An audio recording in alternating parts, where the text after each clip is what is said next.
Hello and welcome to another tutorial by QuickSite.com. In this tutorial we're going to go over email accounts and using Webmail. This is an issue I get a lot of questions on, and there seems to be some confusion. The first thing to point out is that your Webmail through your Cpanel, and this is kind of what you're looking at here. This is a standard Cpanel layout for a Linux hosting account. But the email accounts, they're just like Hotmail, Google, or Yahoo. The format's going to be a little different, but the function is exactly the same. You've got, a button to send your mail. You've got a, button to compose or create new messages. And it doesn't really matter which mail server you go to. The steps are the same. But the nice thing about having a mail account through your domain name is it allows you to have a email account as the domain name, or have your domain name as the core of that email account. So for example, webmaster@planettucker.com, for example, and I don't have to use a Hotmail, Gmail, or Yahoo account. So the first thing you would do is you need to set up that account, and you do so under the icon that says email accounts. When you click that, you'll notice that it will give you a drop-down box of all the available domain names you have.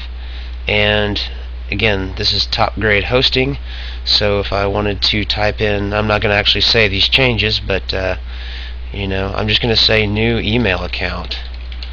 Alright, so new email account at topgradehosting.com. That would be the email address, and then the password, you'll want to remember this because this is what you'll need to log in to that email account.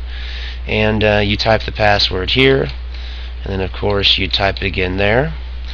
And when both those boxes check and you hit create, it's going to add it to this list here, and this list is representative of all the other email accounts that you've created.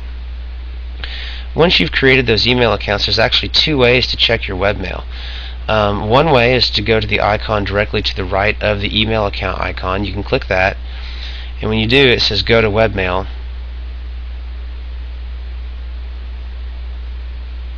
and it's going to go to your default account. Now if you have other accounts, the second way to do it, and this is the way I recommend because it ensures you're into the right account, is go into the email accounts icon, the same place you went to create the new email account, and off to the right it says under access webmail, there's this little icon of a globe, and so whatever email account that you're wanting to check, simply click on that, and it's going to pop up a box and ask for a password, and that password is the same password that we typed into here earlier, so that's why you want to remember it.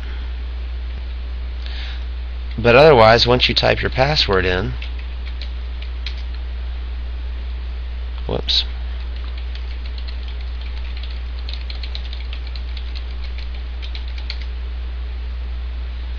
then you'll get into a screen that kind of looks like this. Now, people get confused here. Horde, Squirrel Mail, and Roundcube, these are just different formats, and it's going to show the same information but just in different ways. This would be like Yahoo versus Google versus Hotmail, for example. They're all going to hold your messages. They're all going to be able to send mail. I personally like Squirrel Mail. But before we get into that, I want you to draw your attention to these icons down here. A lot of people want to know how to do autoresponders, or if I want to forward this mail to another mailbox, or change my password. You've got all this down here. If you want to configure the mail client to your Outlook, that's what this icon would do here. Autoresponder, basically you would type in a message as to the message that you would like to send back to the person who sent you a message automatically. We'll go ahead and click on that to take a look. But basically you just click on that and hit add autoresponder, and you get to tell who the message is from, the subject, and the body that you want to go back to everybody who responds to that mailbox. Otherwise, you also have forwarding options, in which case you can add a forwarder, and it simply asks you what is the email that you want all the messages that come into this mailbox to send a copy to, and then you would hit or save those changes. And that is really basically how you handle your webmail.